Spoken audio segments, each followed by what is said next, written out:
तो प्रेम से बोलो आनंद कंद भगवान की। कहने का तात्पर्य ये है, दूर दूर से भी आई हैं भक्तात्माएं। ठीक है प्रभु, जिज्ञासा बनाए रखें।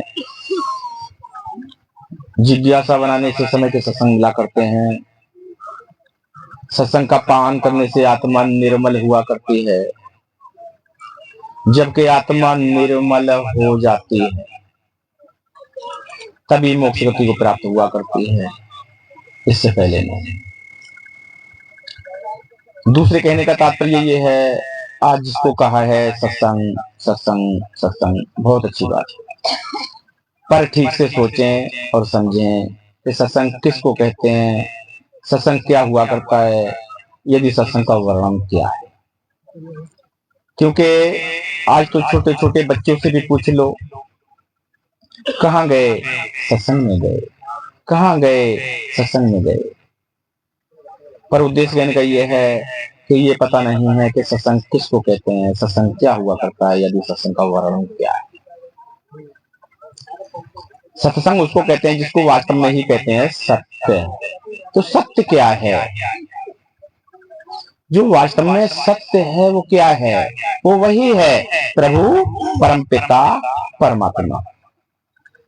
दूसरा सत्य कहाँ है, वो प्रत्येक चोले में गूंज रहा है, जिसको बोलते आत्मा आत्मा आत्मा।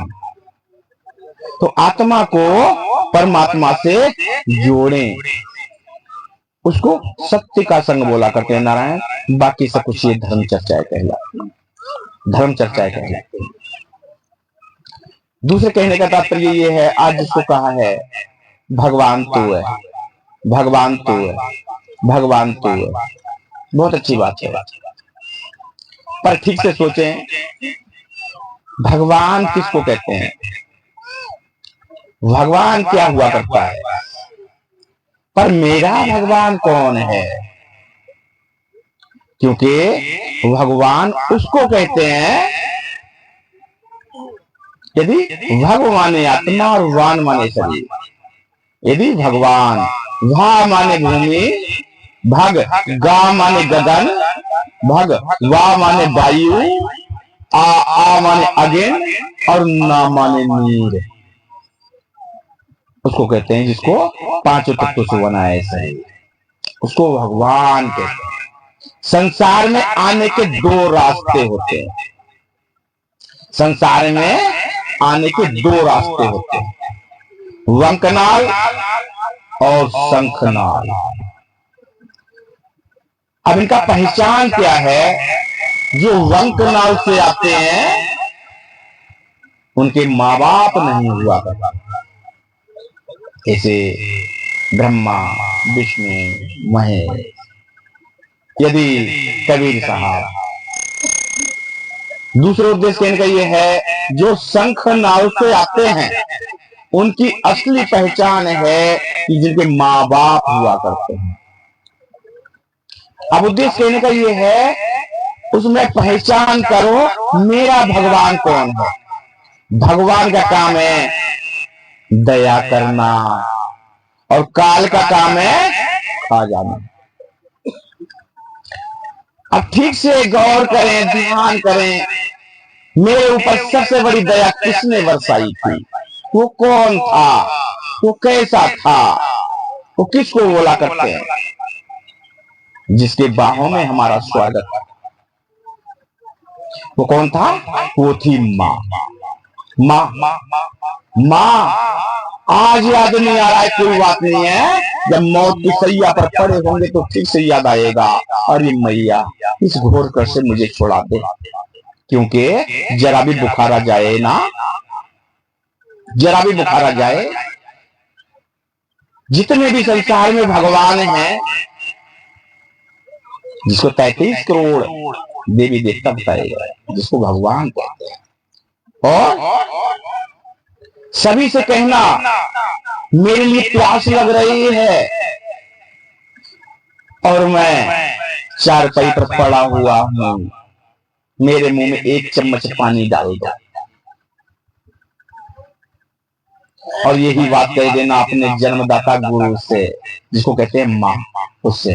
तो पानी नहीं, वो आपका दूध का भी इंतजाम कर देगी, दूध का भी इंतजाम कर देगी।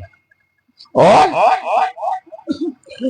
जिसने हमारे लिए खून, हड्डी, मांसपेशियां निःशुल्क दान दी, बदले में कुछ नहीं लिया ना, कुछ लिया? जिन्हें कितनी देवियां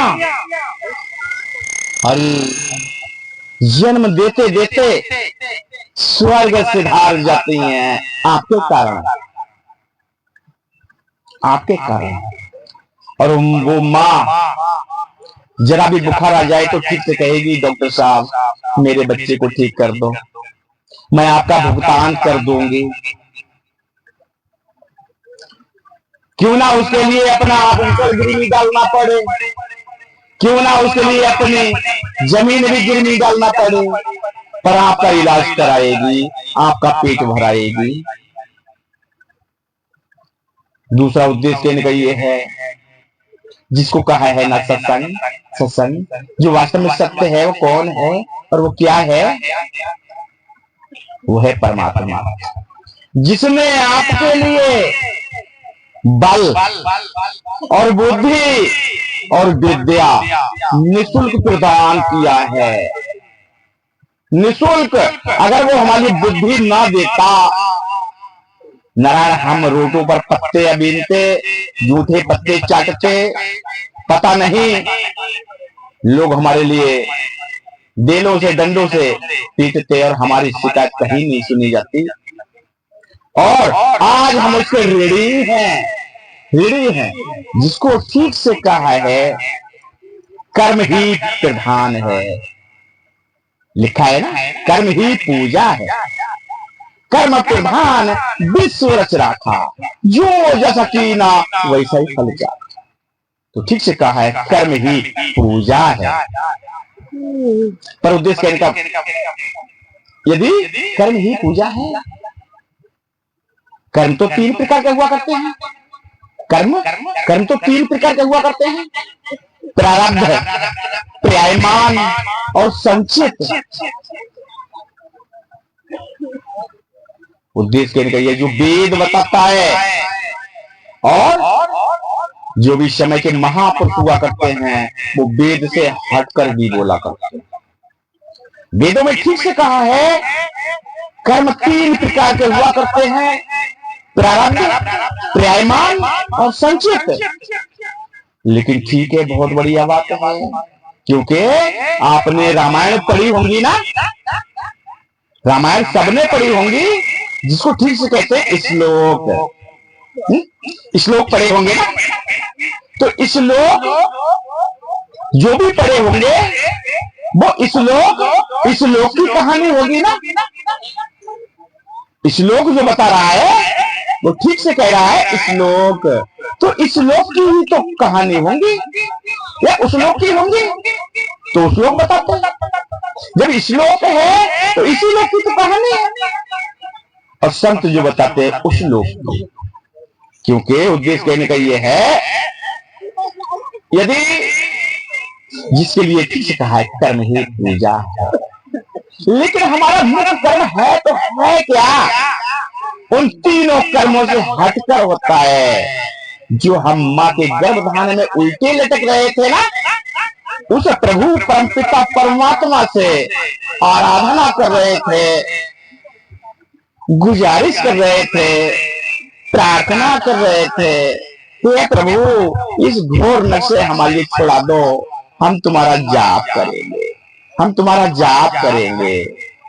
आज इस लोक में आने के बाद में आप माया के बसीभूत बन गए, माया के बसीभूत बन गए, उसको भूल गए जो उस लाभ पहुंचाने वाला।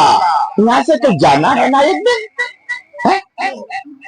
जिसको ठीक से कहा है कि उठो मुसाफिर बिस्तर बांधो, गाड़ी आने वाली है, अकल का इंजन कर्म का कोयला और धर्म का धुआं उड़ाती है, स्टेशन से गाड़ी छूटी तो फिर नहीं मिलने वाली, इसलिए तैयार हो जाओ ना।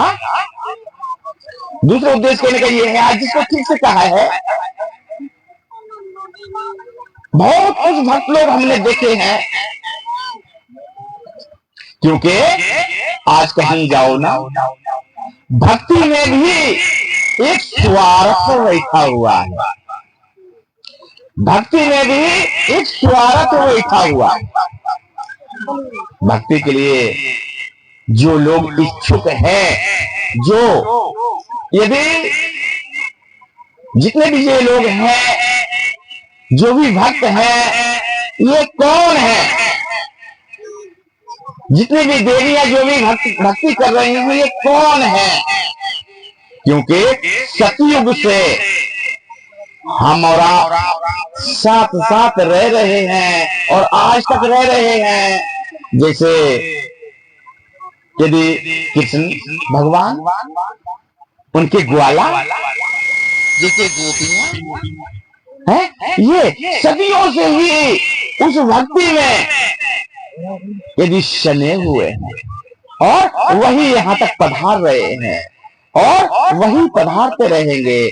आज मौका मिला है भक्ति करने का और सोच रहे हैं कि हम भी इस लोक से, इस भवसागर नदी से हम भी उस पार हो जाए ना, उस लोक को चले जाए ना, तो परमात्मा सबके लिए ही इस पार ले जाएगा, पर नियम को न छोड़े। दूसरे उद्देश्य कहने का ये है, जिसको हमने बताया ना आपके लिए, कर्म, प्रारब्ध, पर्यायमान और संचित। तो यदि संचित क्या होता है, पर्यायमान क्या होता है, प्रारब्ध क्या होता है? आज भी बहुत वक्त लोग कहते हैं, हमने पूरे जीवन में कभी भी किसी का बुरा नहीं किया और फिर भी हम कष्ट भोगते चले जा रहे हैं। हम किसी के साथ में अच्छा करते हैं, लेकिन हमारे सामने बुराइयां आती हैं। क्यों? ठीक से धैर्य से समझें और सोचें। भक्तों के लिए कांटों का आसन है, वो भी एक गद्दा दिखाई देता है ना, क्योंकि यदि जिसको संचित कहते हैं, वो क्या होता है? वो होता है एक गोदाम, दुखों का गोदाम, जो आपने पिछले जन्म में भी किया है, इस जन्म में भी किया है, वो सारा कुछ गोदाम होता है, उसके लिए संचित कहते हैं। और पर्यायमान, जो इस टाइम चल रहा है कि मुझे कैसे भक्ति करनी है, मुझे कैसा गुरु चुननी है, ताकि मैं इस लोक से उस लोक पहुंच जाऊं। प्रारब्ध क्या हुआ करता है? प्रारब्ध वही है जिसके लिए गोदाम कहते हैं ना, गोदाम, जैसे भंडार, दुखों का भंडार जो हमने पिछले किया है वो और जय है। आज लोग कहते हैं मुझे सपने बहुत आते हैं, सपने बहुत आते हैं और मुझे बुजुर्ग दिखाई देते हैं, या हम कुछ गंदा खाते हुए दिखाई देते हैं।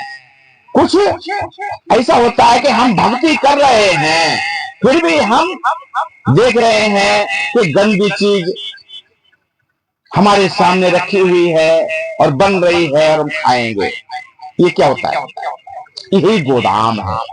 आज आपने सोचा, मन में सोचा, जितने भी भक्त हैं उनका जिक्र कर रहा है।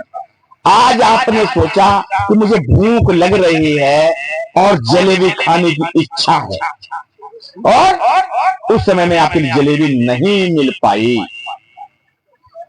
तो वो कर्म उसी संचित में डाल दिया गया। अब उसको हम भूल जाते हैं, 1 महीने बाद, 2 महीने बाद, 4 महीने बाद, 6 महीने बाद, 2 साल बाद, 4 साल बाद, फिर वही कर्म उभर कर जब आता है तो सपने में देख रहे हैं तो हम जलेबी खा रहे हैं, क्योंकि वो गोदाम में जमा हो गया।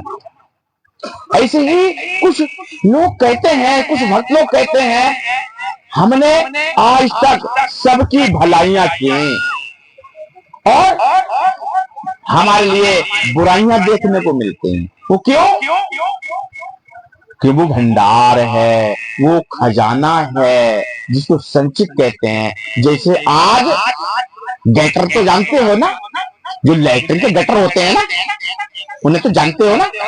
जो लैट्रिन का गटर है उसमें पीने वाला पानी बढ़िया हो, गंगा जल क्यों ना हो, स्वच्छ पानी हो पीने वाला, और वो गटर में डालते रहे, तो उधर से कैसा निकलेगा? गंदा निकलेगा ना, है?